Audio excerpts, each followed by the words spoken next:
Today we're doing an unboxing of the Ai1 system that comes with the DB600 buoy. The Ai1 is this device here that is an all-in-one remote monitoring and telemetry station. This includes everything you need to send reliable environmental data from anywhere in the world. Now, the version we're looking at here today is the version that suits the DB600, which is the YSI buoy mounting platform. So this is intended for buoy deployment. There's another version of the Ai1 that is designed for pole-mounted locations, which has its own guided introduction. So if your Ai1 isn't this canister style design, then you may have the pole-mounted version. So have a look at the pole-mounted guided introduction. Now, this model here is the 27 watt model. So the 27 watt model has 3 permanently attached solar panels arranged in a triangle that is our most rugged design. So this design is the smallest, the most compact, and provides more paneling, but arranged in a vertical orientation that doesn't maximize the output, but provides the most strength. We also have a version that is an 18 watt version that looks like this. And so this comes with a set of solar panels that we have to mount onto the brackets using the included components. So one thing I wanted to highlight was that this guided introduction is a visual guide, but if you need any more detailed instructions at any point, there are QR codes used extensively on all the packages included and including on the device itself. So we'll have a look. There's an example of the QR code included on the Ai1. QR codes provide quick access to relevant information.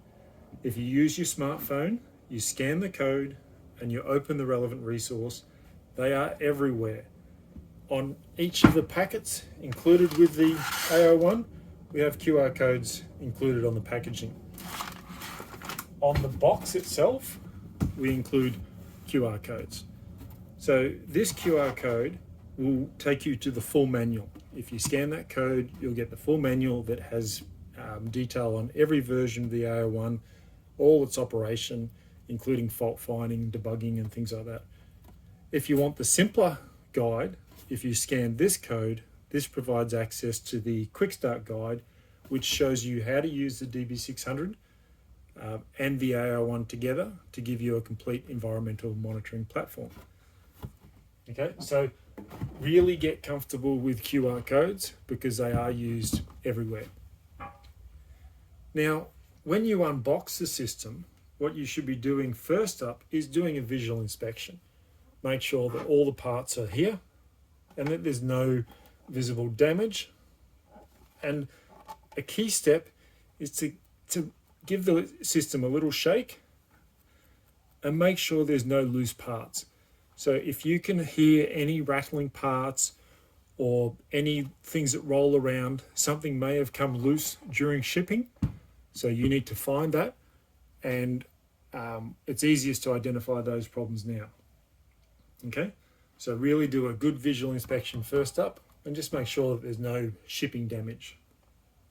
All right, so what's included in the box? So the box has the details of the station on the front.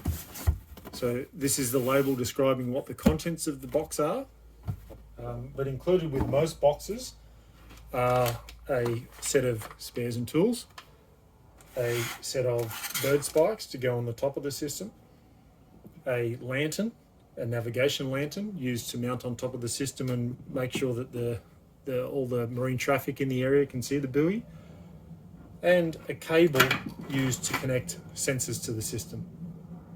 Okay, so what we'll do is we'll start by looking at the spares and tools box. So if we open up this packet, now as always, like I said, there's a QR code on every label. This QR code is intended for first-time users, and this shows you how to install the software and to allow your computer to get connected to this Ai1. Okay, so scan that QR code. you'll get taken to the download page for where to download the software. The contents of this pack are, we have a AC charger. So the AC charger allows you to keep the Ai1 charged up when it's not in sunlight, when the solar panels would normally be providing solar charging. Instead, the charger allows you to plug in through this access port and to keep the system charged while it's on your desk. So we have different adapters to suit this charger for different regions around the world, okay? So just mount the adapter that you need to suit your region, okay? Then we have a USB cable. So the USB cable is also provides access inside this port.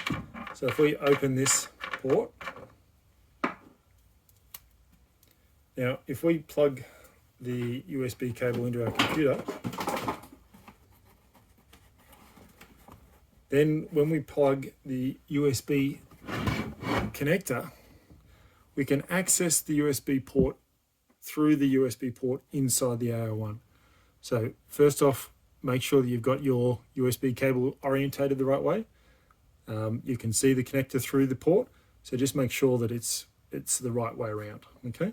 Now I've given you an extra long cable to make sure that it's easy to plug in. And once you plug in, you'll see that the LED inside this system flashes. And when it connects to the computer, you'll hear your computer give that distinctive connected sound.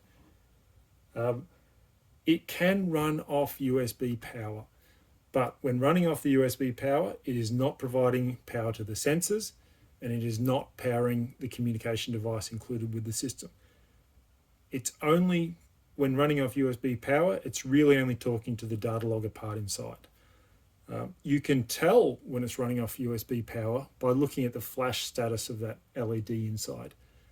So that LED will flash every 15 seconds when it's on. If it flashes once, then it is running off internal batteries. If it flashes in a quick sequence, then it's running off USB power. So if you unplug this, you'll hear the disconnection sound from your computer, and you'll see that the LED stops operating. To run it off internal batteries, there's a switch accessible. Just reach through and flick that switch, and then you'll see that LED operating, and the LED will then flash only once every 15 seconds. Okay. Now, with the switch, make sure that if you're running off internal batteries only, that you don't leave this running for several days while it's sitting on your desk, or the batteries may start to become discharged. Okay, the system is designed to be charged from the solar panels when it's in the field. It will operate for many days when there is no solar charging, but there's no point letting it intentionally go flat when it's just sitting on your desk. So if you are going to be sitting with the Ai1 in your office for some time, use the charger that comes with it, and the charger can be accessed through the port. Now, the charger has a light. It is green when it is charged and plugged in. So if we were to have this plugged in, that green light would indicate that it's fully charged. When it's flat and being charged, that light will change to red. Okay, so red means this charge is charging it. Green means it's fully charged, or it can also mean that it's just running off the battery because I haven't got this plugged in. Okay, but the LED sequence is explained on the label.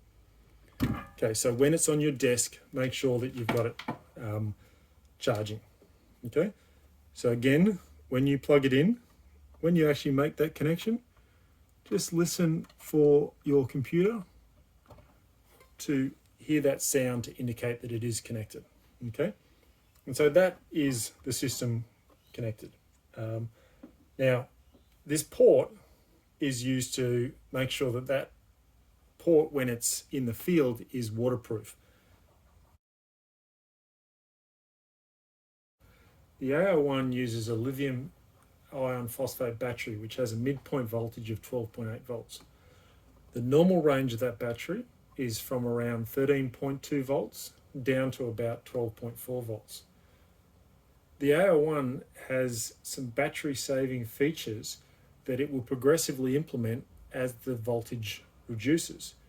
So if there's periods where there's not enough sunshine coming into the solar panels and the battery starts to get discharged, progressively the Ai1 will try and save power. So first off, it will turn the internal modem off during nighttime, and if it keeps getting discharged, it will turn the communications off until the battery is recharged. It will also slow down the sensor measurements. So when the battery reduces down to around 12.7 volts, it will slow down the sensor measurements to be about 1/3 of how frequently they are. And if the battery becomes really discharged, then it will stop the sensor being measured down to around 1/6 of what it was being measured normally. So if your station is not communicating, it's probably an indication that the battery is going flat, perhaps due to long periods of overcast conditions or because of damage to the solar panels. So watch the long-term trends of battery voltage to check that the system is working correctly. The spares also include a spare desiccant pack. So the desiccant is pre-fitted in the factory. Normally the desiccant is a deep blue colour. The job of the desiccant is to absorb any moisture that's inside the canister to keep the electronics dry. As the desiccant absorbs moisture, it progressively turns from deep blue through to a lighter blue, then purple, and eventually pink. The Ai1 internal electronics also measures humidity, so you can use that to check the conditions remotely, and the humidity relates to the colour of the desiccant. When the internal humidity increases to around 50 or 60%, which occurs when the desiccant turns purple or pink, it's best to change the desiccant, which is why we've included a spare pack. The desiccant is easily changed, so just undo these 6 screws, open off the gland plate, and then you can use this black nut to undo the desiccant, pull that pack out, and replace it with the spare pack provided.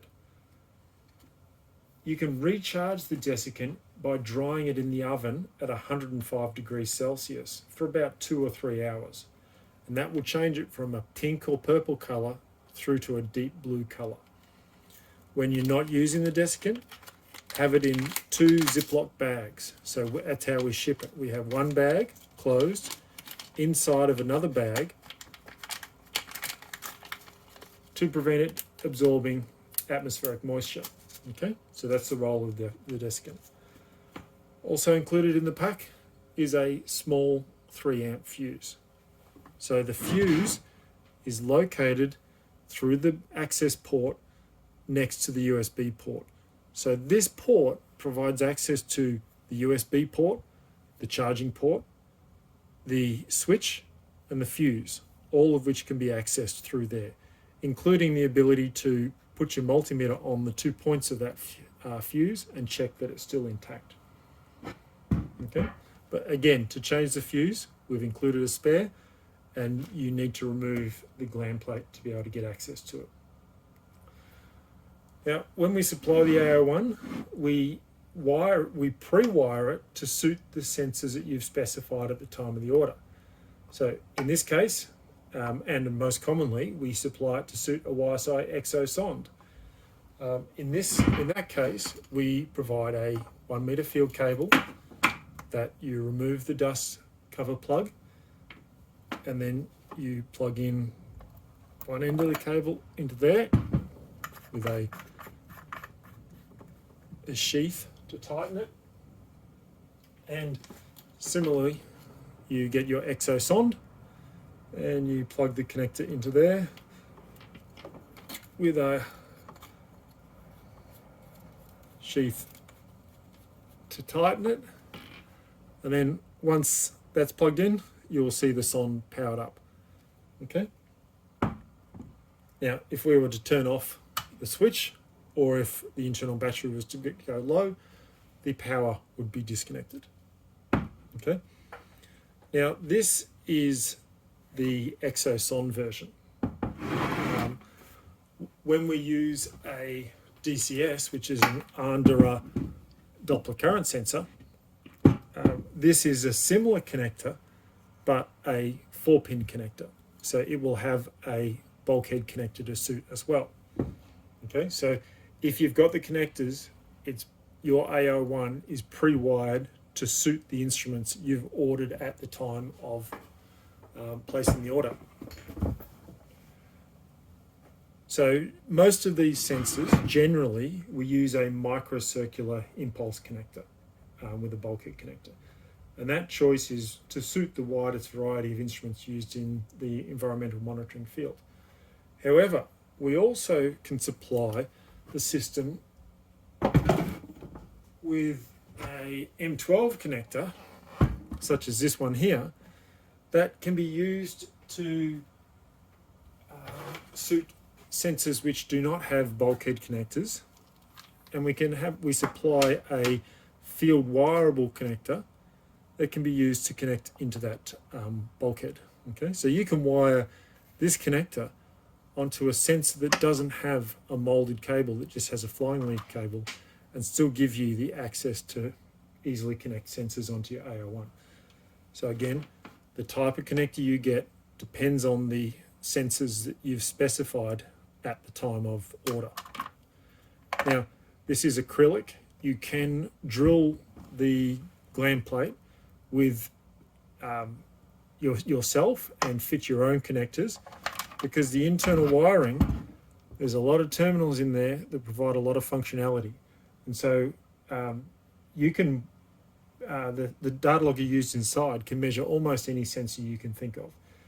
It's got a wide variety of analog and digital inputs available, as well as switch power to control power to the sensors. Okay, so you can pre-wire your own connectors, you can drill bulkhead connectors onto the gland plate, or if you specify at the time of the order, we can do it for you. Now, when you receive your system, you must test that the Ai1 is measuring the sensor correctly.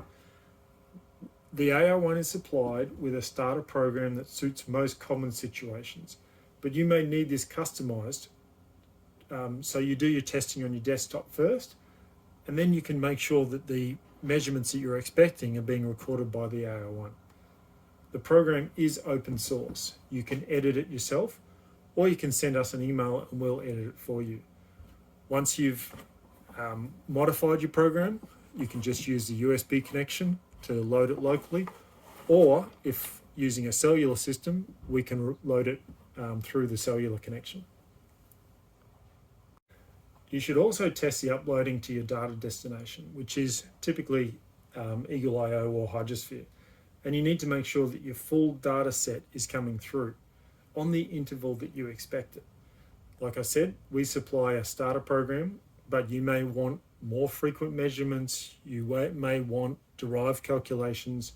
So you check those things to make sure that it's as you want, and if it's not as you want, send us an email and we can change it. So when we supply the Ai1, it's either supplied with a local SIM card, or we can supply it with a global SIM card that will work on most cellular networks. So what you want to do is you want to check your label on your box and check the SIM card option and see if the box has been ticked, indicating that it already has a SIM card fitted. If it doesn't have a SIM card fitted, refer to the servicing section in the manual, and then you'll see how to do the installation yourself. If you use a global SIM card, it may take a while to connect to the best local network, and the manual indicates the steps to look at if you have any connection issues. So look at the global SIM section to see what you need to check to see if the SIM card's connected. So at this stage, it's best to let the system run for a day and check that everything is correct, and then make the final site preparations. So at this point, we can disconnect the sensor, and we can mount the top plate from the instrument tube. So look in the other boxes supplied with your system, find the long instrument tube box, and remove this plate from the top of the instrument tube. Now, the Ai1 supply is shipped with a set of 3 bolts with a washer and a nut to suit this plate. Okay, the 18 watt panel is supplied with 4 bolts. The 27 watt is supplied with 3 bolts. So when you're using the 18 watt version, you use these 4 holes. When you're using the 18 watt version, you use these 3 holes. Okay. Now there is a trick with the 18 watt version, with the 27 watt version. So it's quite difficult to access the bolt from the underside. So what you use is a long handled 4mm Allen key. Place the bolt on the end of the Allen key and then guide it into position like so, and then place the washer and then place the nut and use a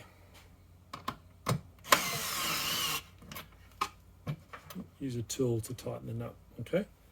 And then use the same technique to fit the other remaining screws. So the long-handled Allen key is what makes it possible to install that screw. If you don't have a long-handled Allen key, it's going to be very difficult. Okay, so do that for all 3 screws.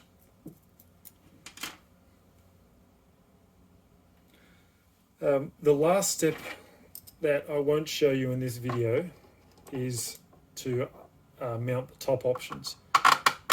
So the Ai1 comes with a optional lantern and a set of bird spikes that you can choose if you're going to fit them. So we've got another video on how to mount those options. So please refer to that video. Okay. So now the Ai1 is ready to directly mount on top of the instrument tube. Once you've got everything prepared, the system can be transported to site in its partially assembled state. If you've prepared and checked everything in your office, the site work is just to deploy the buoy in position. These steps are detailed in the manual. Look at the sections called Preparing for Installation and Site Acceptance Test. Okay, that's a quick overview of the Ai1. For more details on the DV600, which is the whole system, I recommend you use your smartphone and scan the Quick Start Guide, which has the step-by-step instructions for how to assemble the whole buoy and instrument tube, including the mooring system. Okay, good luck.